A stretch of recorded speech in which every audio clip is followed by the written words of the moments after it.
You are now listening to the Unscripted Ohio Podcast, brought to you by Buckeye Grove and in part by JFQ Lending. All your home purchase and refinance needs should be handled by a Buckeye. You'll never pay for your appraisal with these guys. Licensed in 33 states and more on the way. Check them out at jfqlending.com. For the latest news, notes, analysis, and discussion, check us out on buckeyegrove.com and follow us on Twitter at UnscriptedOhio1.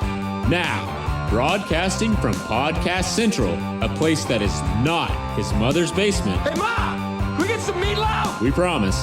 Here's your host, Kyle Lamb. Hey, Ma! The meatloaf! Guys and gals, Ohio State football just around the corner. Today, Friday, August the 2nd, Ohio State football team reports to fall camp. That means practice is just about getting ready to start. Today, Kevin Noon and I will be over there along with our lovely Buckeye Grove interns. And the plan is for Kevin and yours truly, the host of the Unscripted Ohio Podcast, Kyle Lamb, to bring you a rapid reaction podcast from camp. We still got another month before the first game, but hey, this is a good step in the right direction. Football is almost here. This is the Unscripted Ohio Podcast. We are brought to you by BuckeyeGrove.com, as well as assistance from our title sponsor, JFQ Lending.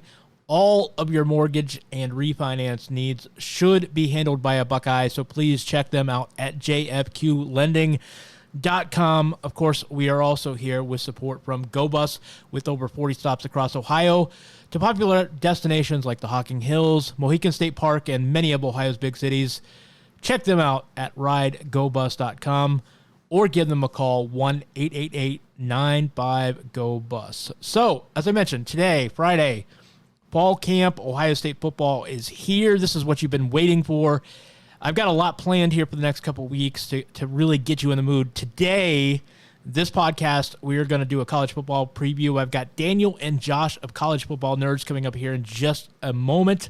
You may remember Daniel and Josh last year joined us to preview the Ohio State-Michigan game. They also stopped by for the college football playoff preview.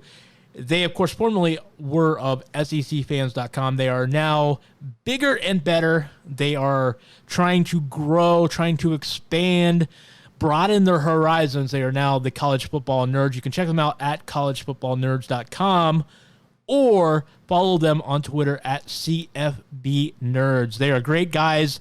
They do, I tell you what, look, I know some of you have we'll call it a complex, where you're very paranoid and apprehensive about the coverage of SEC in general. I know there is some, uncomfortable hype that comes along with the SEC and the media. But I got to say, Daniel and Josh, yeah, they are SEC guys, at heart, but they do a really good job. They have algorithms, they have statistics, they have data.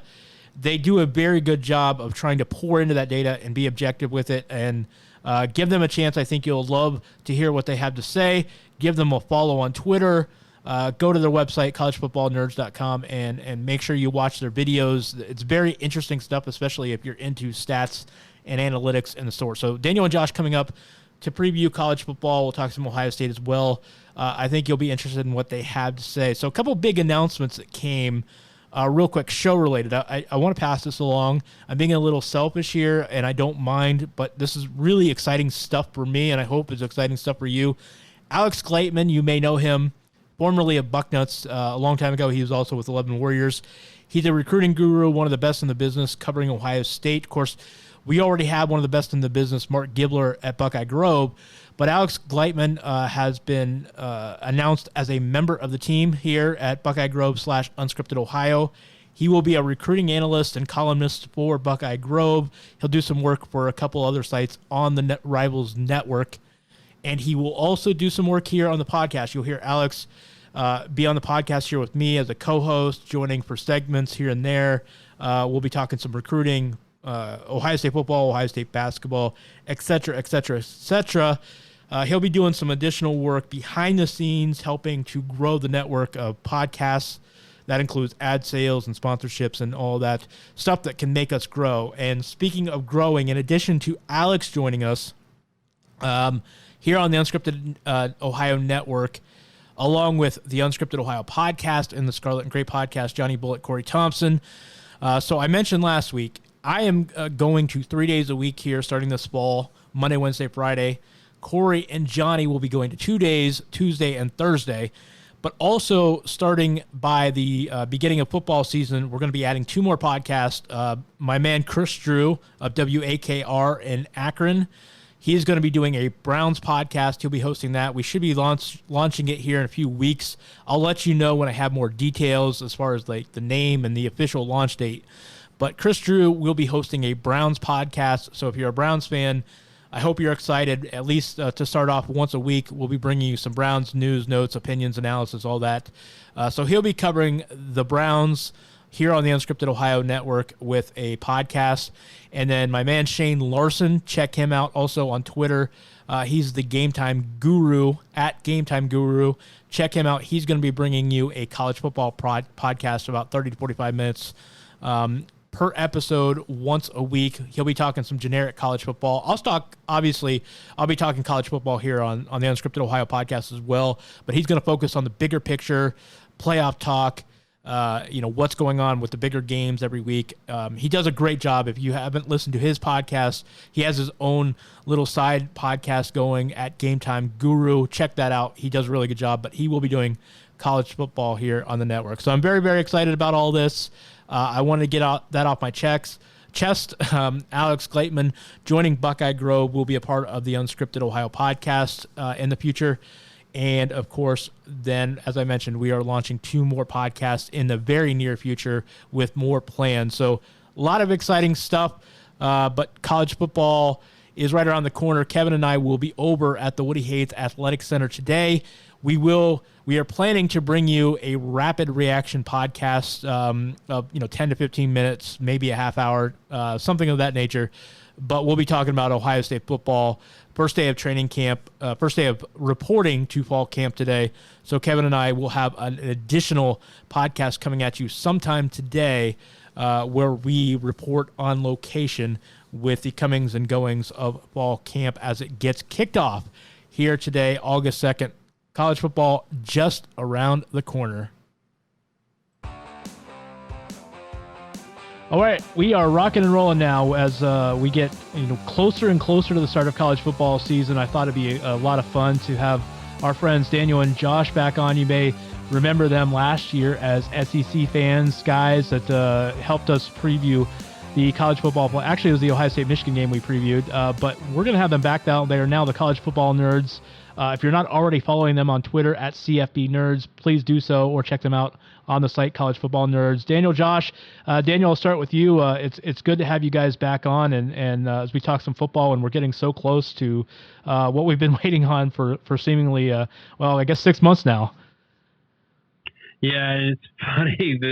For those of y'all who are listening and don't know where this kind of originated, we've wanted Kyle on for a long time to talk about, our preview, help us out with our Ohio State preview. Also, we are going to have him back on to talk about why we all think, even though we're in SEC country, we all think that the Ohio State-Miami game, the rest got it right. That's a different story for a different day. But the other was really, I think, one of the most retweeted tweets that ever included us was about this just FPI shenanigans.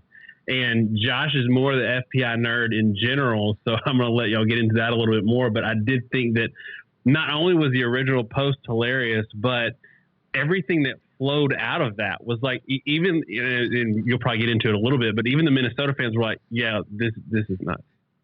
Yeah, Josh, I'm going to do a little reset here for those listening. If you don't know what I'm talking about, and if you're listening to me, you've heard my podcast before. I've been railing on the FPI, but a few weeks ago I did come out strong against the FPI tweet that had Ohio State and Minnesota with an equal chance to win the Big Ten this year. And Josh, you probably are as passionate about this as I am. I've been a detractor now for the past year on the FPI, and as much as I like what it stands for in theory, in practice, it has not been very, very, very good to deal with recently. Right. And, there was a lot of discussion back and forth with fans, and I think most people admitted it, right? But it had Ohio State with an 8.2% chance to win the conference, Minnesota with an 8% chance. And you hear a lot of stuff, right? Like coaching turnover and all this. But when you hear about a computer model, the computer model's fed data and it's going to make a decision. And, maybe it does something with knowing who the coach is or going out, but that's kind of silly. Most models don't. FPI is not completely transparent with how it operates. But just facially, when you look at that list, and it's Penn State 10.5%, Michigan State 8.7%, and then Ohio State and Minnesota both sitting at 8%. You more than scratch your head when you look at that, because it just, on its face, how can you look at a team in Minnesota that wasn't very good last year, and a team in Ohio State that is supremely talented and with any sort of credibility say, okay, yeah, that Ohio State team that beat Penn State last year, that beat Michigan State last year, is less likely to win the conference, despite being tremendously more talented. Oh, and by the way, they're also about as equally likely to win the conference as Captain Row Your Boat, who isn't entirely sure whether he's on land or water at a given moment. Daniel, before we go down the road, I do want to talk to you guys about the FPI a little more before we get too far down that road. So, you guys do not start your own system until after 4 games of data for each team have rolled in. Now, for a lot of these systems, they do like to have the preseason ratings, and it's good for the entertainment factor. Like, in your mind, what would you do if you guys ever decided to use previous season's data? How do you think it should be structured, and where are some of these systems going wrong when weighting preseason expectations? So I've got kind of a cop-out answer to that, and I don't think we ever would, because there's so much turnover and so much that you're feeding a model that's based on vapor that honestly, the only reason we have preseason polls and the only reason we have preseason modeling is because it's fan interest in July and August when there's really nothing else to talk about. We've exhausted all the discussion we can have about spring training, the transfer portal, all of that stuff. The only thing we have left to talk about is and look, we're sitting here talking about FPI right now. So it works. And I don't have a problem with it for the fans. I think it's actually great for the fans. In preseason polls, there's nothing wrong with them. Like, we all have eyeballs. We all know who looked good last year. Sorry, triggering y'all with the eye test, but we know who looked good last year, who performed well on the field last year, so we can make some educated guesses about this year.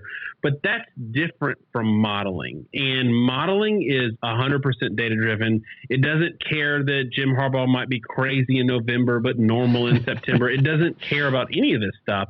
It just cares about the data. And that's why we don't release our computer model, which is done very well. And every time we get on a show talking to Ohio State fans, Josh likes to remind them that our model picked Ohio State to beat Alabama in 2014. We don't start that until the 4th week because we need data. We need those cross-point data from other conferences playing good out-of-conference schedules. That's probably there's an SEC joke built in there somewhere. But I don't think we would ever do anything with the preseason because we do one thing on our show, and we talk about what we know, and we avoid what we don't know. Like, we don't really follow recruiting that heavily, so we don't talk about it that much. And you can't know what you know without the data if you're talking about modeling, so we just don't do it. I want to give you guys a little pat on the back here because I remember when we were doing the Ohio State-Michigan preview last year, I remember your model had Michigan winning, which, hey, pretty much everybody had Michigan winning. I mean, Vegas had a Michigan winning, and all the other power ratings had that happening, so that wasn't really anything unique. But I remember when we were analyzing this game, you guys, Josh, I remember especially you saying specifically, it's like the thing about this game was, being Ohio State-Michigan is we didn't really know how the Michigan defense was going to hold up against an Ohio State offense that they just had not faced before. And, you guys called it correctly. The biggest unknown with the modeling was, would Ohio State score more points than, the models accounted for? And it turns out that's exactly what happened is Ohio State, where Michigan scored about where the models said they would be, Ohio State went above and beyond that. So Josh, I want to give you a pat on the back for you guys, having that right, because that's where you took the numbers and went above and beyond and said, hey, the modeling can't account for everything. Right. And the trick there was really, we looked at the past with Brown's defenses at Michigan, and we had made the observation that when they had faced top 15 units or top 20 units offensively. The stat was top 50 offenses from the prior 2 years combined. They averaged 31 points a game allowed, which is not good. Right. And so you kind of have to know what your model is and how it works. And your model only sees the data that's in front of it. And quite frankly, a lot of the Big Ten last year wasn't great offensively, particularly the teams Michigan had actually played. And so we were really concerned that there was, if you want to think of it like a curve, and our model, in a very simplistic sense, works on a curve. We don't work with the assumption that it's all linear, right? Like you get so many yards or points per yard. There's different things that happen when you hit certain thresholds where if you're getting 8 yards a play, you tend to go bonkers. Whereas if you get 5 yards per play, all of a sudden your scoring may be cut, by 75%. Well, Michigan defense, if it gets over a certain threshold, it's kind of the Notre Dame 2012 example, which people want to say Notre Dame in 2012 was terrible. I think the truth of the matter was Notre Dame in 2012 operated, when we talked about this before that championship game, they operated out of a 4-3 set the entire season. And when they had to go multiple and they had to deal with an offense that could actually move the ball, they had no way to adjust. And in sort of a similar sense, Michigan is uber aggressive. And when they deal with an offense that can actually beat them one-on-one in man coverage, and Ohio State was extremely fast last year, it sort of broke down. The key to all that is understanding what your model is, how it operates, and what the data is that's in front of it. We knew that there was a trend with Michigan, that they had a particular problem in an edge case that Ohio State presented. We knew the model didn't see the edge case because it wasn't in front of it, and we knew it would be wrong. And to sort of pull this slightly back to your earlier point about why we don't model early in the season, there's things we could do, like we could model based off, and I've had people suggest to me before, why don't you model based off weighting what the result was from last year's game? And from a strict percentage wise, it actually, I did some testing on this and it made it slightly more accurate if I took the average of like this year's model versus last year's result. The problem is, while it may make it slightly more accurate in terms of predicting, margin of victory, what it does is it makes it way, way worse at predicting instances where you're going to have an upset or where you're going to have an unpredictable result. And you've got to be really careful. And I think maybe this bridges into our FBI discussion. A lot of these things are built, like FBI is based off your overall FBI rank is based off the average amount expected points you would score and allow, basically your margin of victory against an average team in FBS. That's great, but what you do against an average team may not really translate towards an elite team. And you get somebody like Michigan that's awesome against the average team and won't let them score, but they suck when they play elite offenses because of the style of football. And Ohio State translates much better against elite teams and sometimes struggles with average teams. And so one number or one metric doesn't make sense always. And you got to be really careful in how you pull data because of that. Josh, I'll say one last thing about 2018 Michigan that kind of hid this wart beneath the surface. They had two good offensive teams that they faced before Ohio State, but it was Notre Dame and it was Penn State. Well, what's the common denominator with both of those teams? They didn't face Trace McSorley for most of that game against Penn State. And the first three games for Notre Dame were the Wimbush games, where they went 24 against Michigan, 24 against Ball State, and 22 against Vanderbilt. They should have scored 55 against Vanderbilt. Fourth game, Ian Book comes in, they score 56. So that also contributed to their number one overall defense, is that the two good offenses that they happened to play last year weren't playing with the quarterback who had them, rolling for all those offensive numbers. Josh, I want to follow up on something you mentioned, having to know what the blind spots are in a system. We've been talking a lot about the FPI. I'm curious what you think the FPI blind spots are, because, we mentioned, the example of Ohio State having the same odds to win the Big Ten title as Minnesota. But if you look at the sports books, I aggregated 5 different sports books and found the average percentage, if you convert fractional odds and money line odds to percentages and then average them out and convert them back to fractional odds, the average for Ohio State was 10-1 to win the national title this year. Minnesota was 499 to 1 to win the national title. So those 5 sports books, have a give Ohio State 50 times better chance to win the title than Minnesota, but yet FPI has them equal odds to win the Big Ten. And yes, I know that they're not, trying to, guess the same thing, they're different schedules and all that, but clearly there's a blind spot here somewhere. And I'm curious if you have an idea what it is. So there's a lot of things that may be going on with FBI and how it works. And, the first thing we can sort of discuss is that the strength of schedule ranking with FBI has always been really weird. Strength of schedule in FBI, if you look at the strength of schedule rank, so let's get this out of the way first. Best I can tell, it's an average ranking of your remaining opponent strength. And what I mean by that is if you took your opponent rank 1 through 130 and you add all those ranks up together and you divide by 12, that gives you your remaining strength of schedule rank. That is really problematic because when you do that, if you were to play on average, let's say the 60th best team in the country, which most years, let's say right now in FBI, who's number 60, that'd be Arkansas in the SEC or bordered by Wake Forest in Western Michigan. An elite team is going to beat them every week. But if in FBI, it's giving the same ranking essentially because it's saying your average rank as if you played number 1 and then number 130. So if a team that plays 6 games against Clemson and then 6 games against Rice has the average same strength of schedule according to FBI as somebody that plays Arkansas every week. And that's pretty ludicrous from a playoff perspective. So that's sort of one clue because that's a little more transparent that I can figure that out, how things are a little off. But the next thing I will say, when you look at FPI, I think, one, you have to be careful when you look at returning production and how good a team was. I mean, Ohio State was really, really good last year. They lost a lot of talent, but they also bring in a ton of talent. And usually these metrics, preseason, you pull in recruiting rankings quite a bit. Something is not happening there. And I don't know if it's because they're saying Minnesota brings in a ton of production and then Ohio State wasn't bringing back as much. That's one clue. But another clue, I think, is when you look at the projected win-loss rankings for every team in college football, according to FBI. So if you look at the college football standings in 2018, so, what did everybody finish in terms of win-losses? I think we've talked about this on our show a lot. People have a misconception of, how much a 10-win season is really worth in college football today. 10-win seasons are not uncommon now. Most teams in the top 25 end with a 10-win season. Where am I going with this?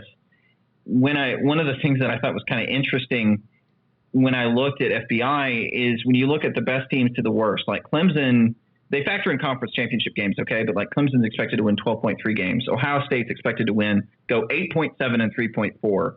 You add that up, it's average out to 12.1 games. So they're giving them about a 10% chance of making the title. And interestingly, a 10% chance of making the title, but an 8% chance of winning the conference. So they're basically saying that they have about an 87% chance of winning the conference championship game if they get to the conference championship game.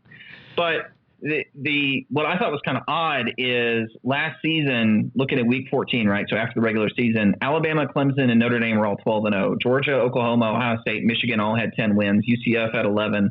Florida was at 9 wins. LSU's at 9. Washington's at 9. Penn State's at 9. Washington State's 10. 9, 9, 9, 10, all the way down to 15th in the country.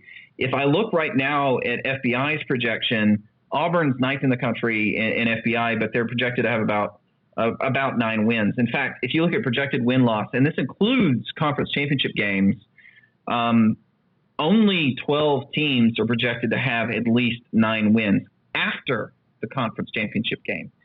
And that's very, very, very low. I mean, last season, and I'm looking just in the top 25 rankings, 1, 2, 3, 5, 6.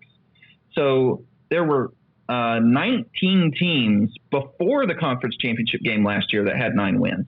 So at its onset, here's a big flaw. What am I getting to? FBI is assuming a lot more parity in college football in terms of average win-loss rankings that currently exist. It is underestimating the fact that the best teams are probably going to win more games than they lose at a pretty good clip.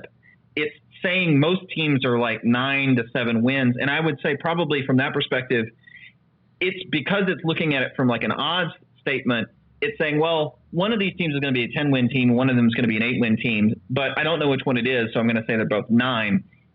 It's making everybody look a lot more at mediocre, essentially pushing everybody back towards the middle. What I think it's missing there is, by and large, if you're a top 5 team in overall talent, and that's that aggregation thing you were talking about, those teams almost always finish with very high records, and they generally beat performance. Alabama in these metrics year after year has been predicted to lose somewhere around 2 games a year almost every year for the past several years. And of course, they haven't done that.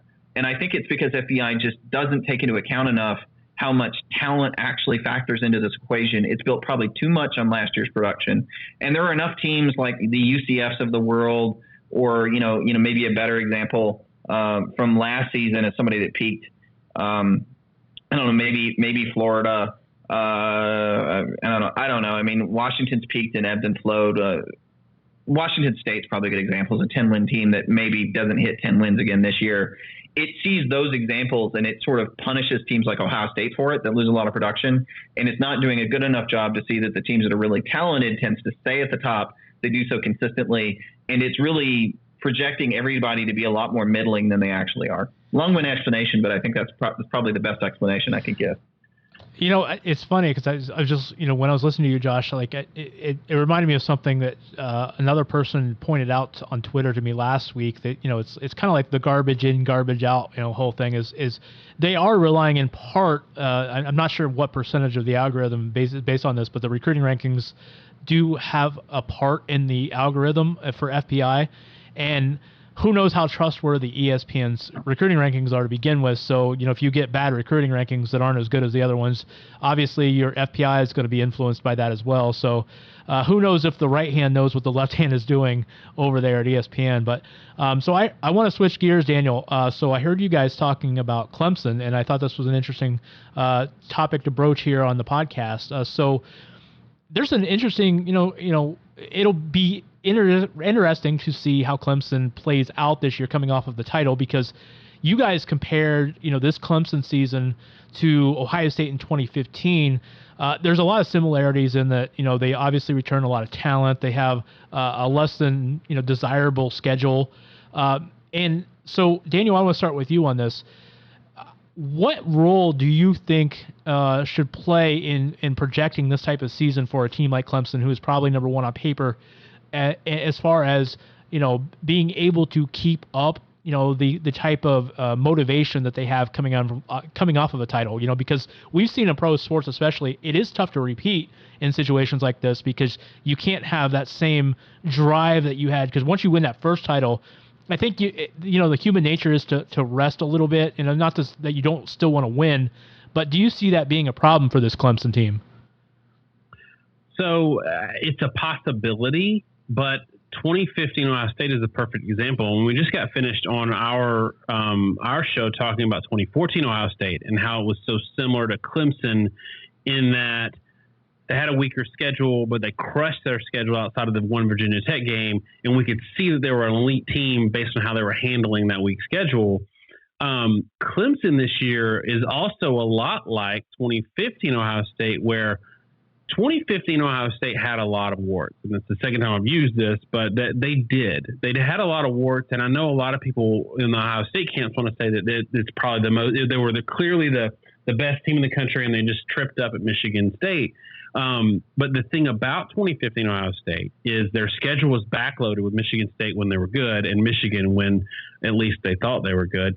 And so they kind of coasted those first 10 games against a pretty easy schedule, and nobody really saw what was going on with Ohio State, but there was the canary in the coal mine. They had a couple of really close or ugly one-score games.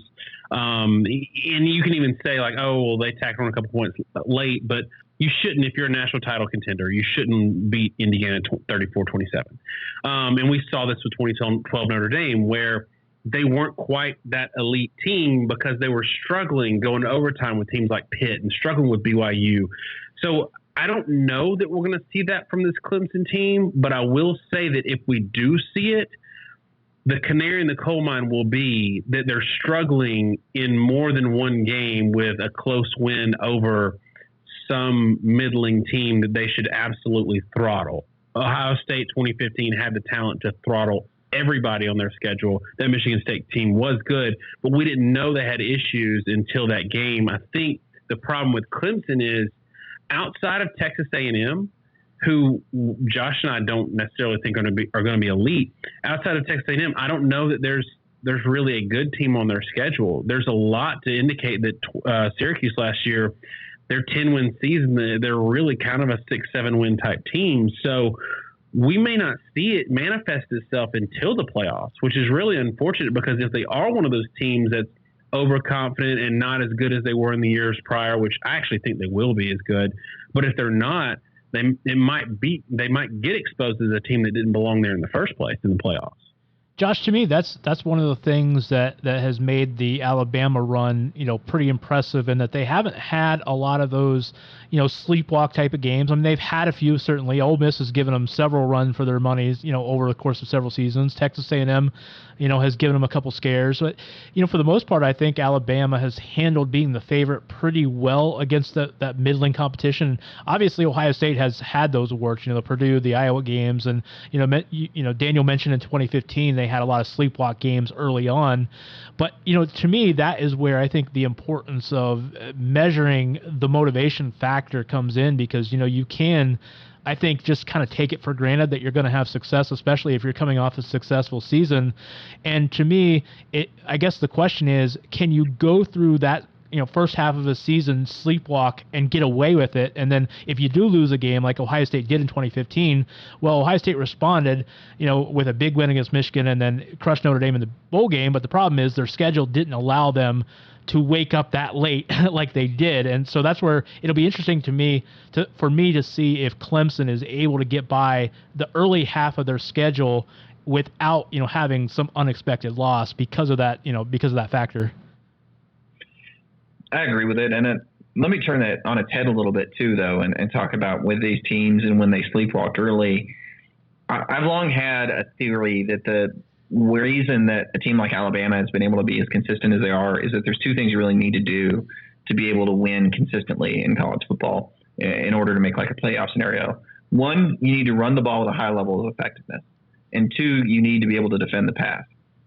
And the reason I say that is when Alabama was it has always had a very dominant run game, and they've gone a little bit to the spread off and on. To a certain degree, I think Lane Kiffin kind of saved them, because I don't personally think some of those teams, like the 2014 Alabama team, I don't actually think they were necessarily that talented, which, maybe sacrilegious in SEC country, but they had a lot of flaws and holes. I mean, they had a guy at quarterback that, may have been a great guy, but he didn't stick with the CFL roster. But if you can run the ball when you play mediocre opponents, you're going to dominate them. And when you look at Clemson last year, they throttled everyone they played by running the ball for like some ridiculous 12-yard clip thing with E110.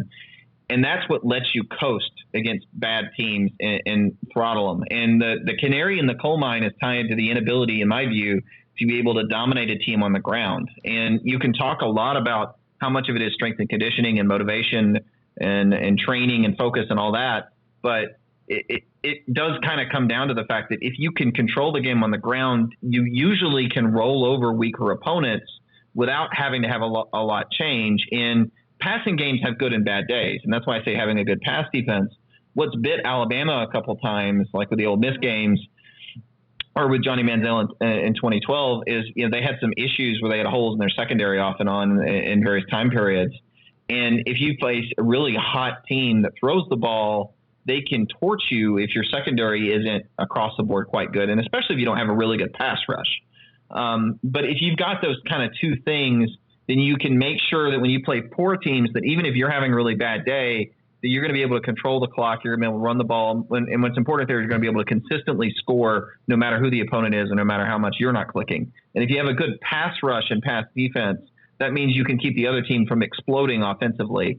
I think last year with Ohio State, when they lost Bosa, I think it made them really variable, and it put them in some situations where they couldn't necessarily get off the field, and that kind of exposed certain things. I think that's going to be one of the big things for Ohio State this year with Young. But turning it to Clemson, one of the interesting points is if my theory is correct there, Clemson just lost pretty much the entire disruptive portion of their front seven. So the theory is they're going to replace them, but we talked a little bit on our show. The last 3 years with Clemson, the title they won in 16 and the title won at 18, they were almost entirely the same set of starters. All those guys that started last year were actually already starting as freshmen and sophomores in 2016.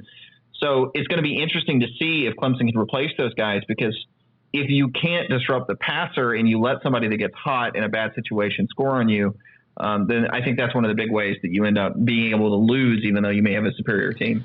That will According to all the Clemson fans in our comment section, every first rounder and top draft pick that they lost with that team is actually scrubs compared to the guys the freshmen that they had coming in this year. So, if only it were always that easy.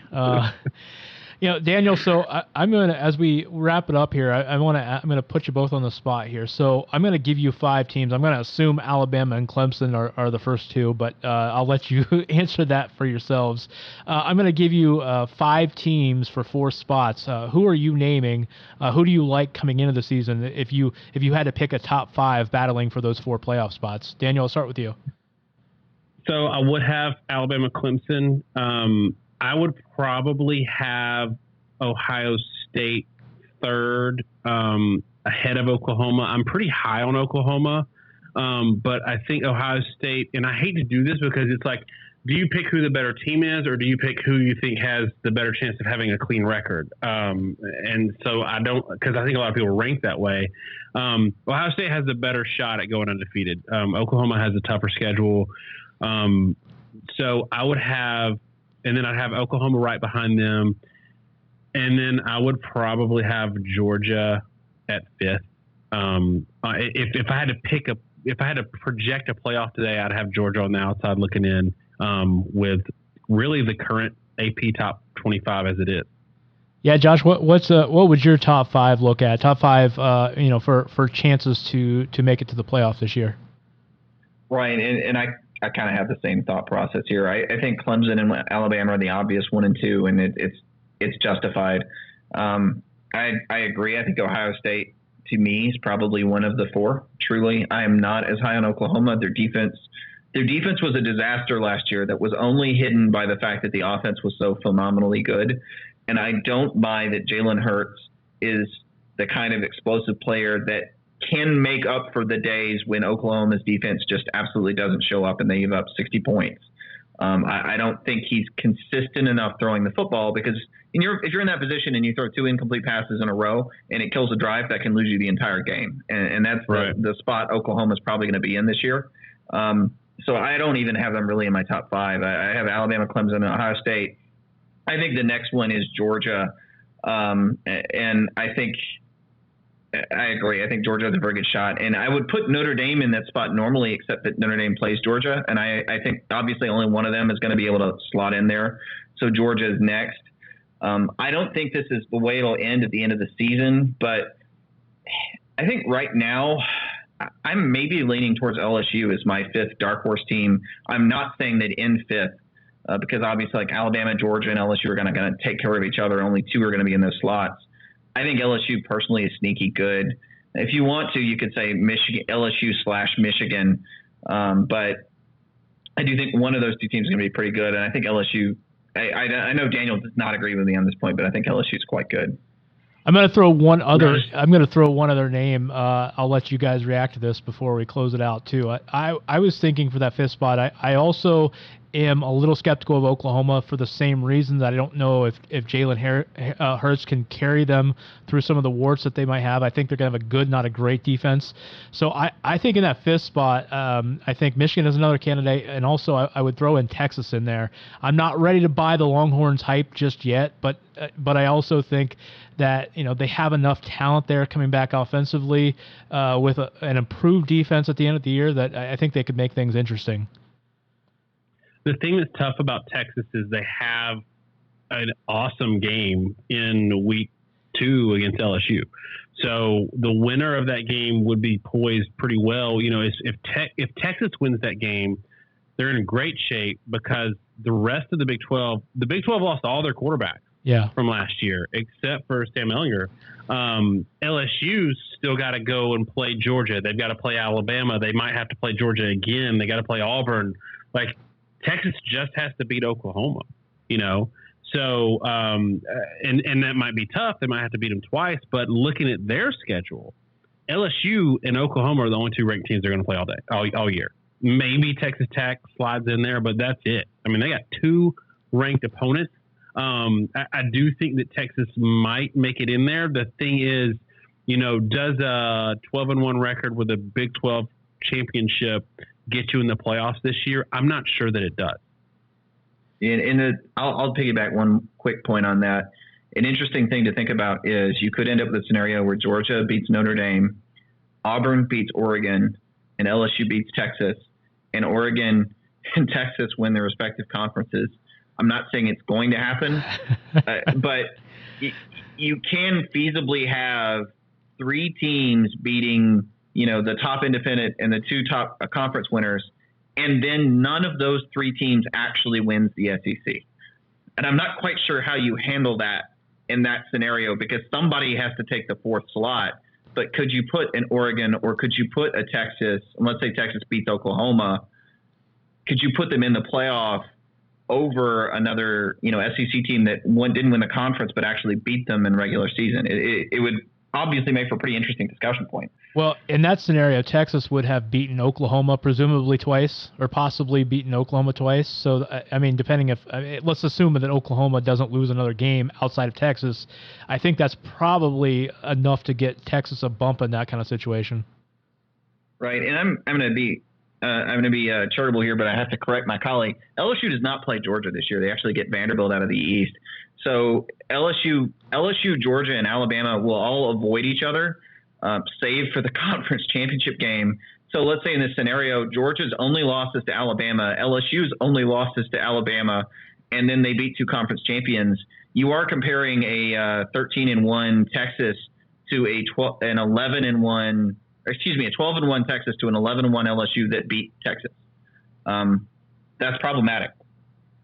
It's not even August, because I hate at the end of the year where there is, even as living in SEC country and being formerly SEC fans, I hate the discussion where there is a potential that an outside non-conference champion SEC team makes it in. Can Ohio State just have a clean year so we don't have to have this discussion at the end of the year? Because it makes me uncomfortable. Well, we're 5 years deep, going in 6 years deep into the playoff, and Ohio State has been almost every year has been the controversial team.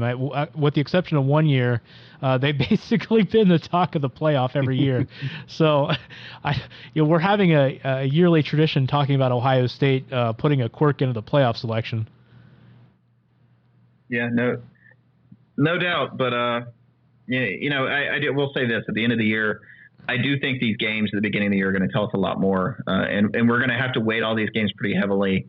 And to wrap around our conversation about the FPI and its strengths and weaknesses, the FPI does not, in my opinion, do enough for balancing out. And I know Bill Connolly actually just adjusted S&P this year for this upcoming year, and of course he's now part of ESPN. And they're putting his rankings, by the way, S&P is being listed above FBI most of the time.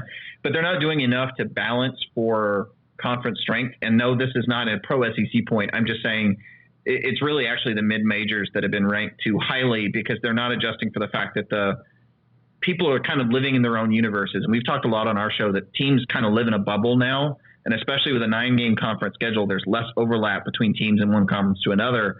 And you have to give a lot of weight for interconference games, because that one data point really tells you how this island compares to this other island. Yes. And if you let it average out against everything else, then you make the mistake, because again, every conference goes 500 against itself every year. It has to, numerically. So whether or not you have a conference might have, 3 teams all go undefeated and, 2 teams go undefeated in conference and meet in the championship game, that does not mean that they're good teams. It doesn't mean that they're bad teams. It just means they were better than the other teams in their conference. And you have to balance it based on how good the conference is.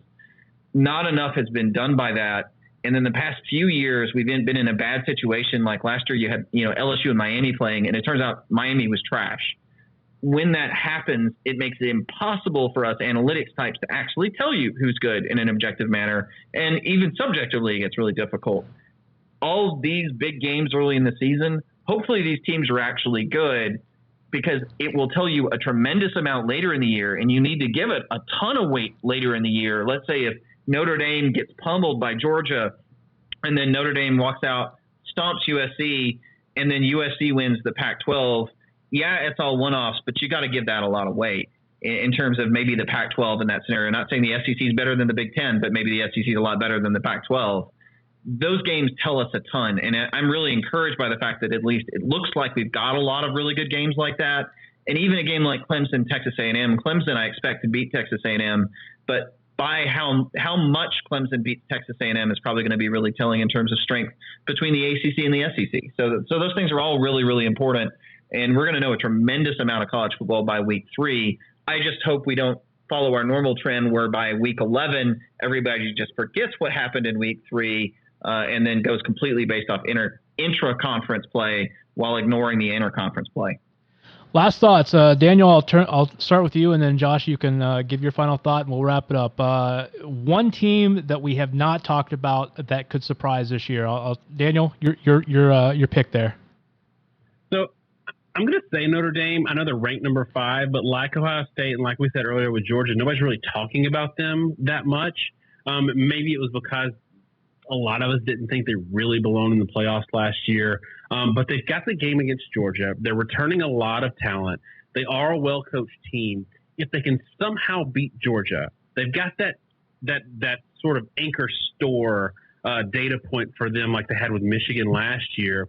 And then it doesn't matter if the rest of their schedule falls apart in terms of not playing really good teams last year. Virginia Tech, Southern Cal, all these teams were not good, so it didn't help them, but they had that Michigan game that kind of pushed them over the edge.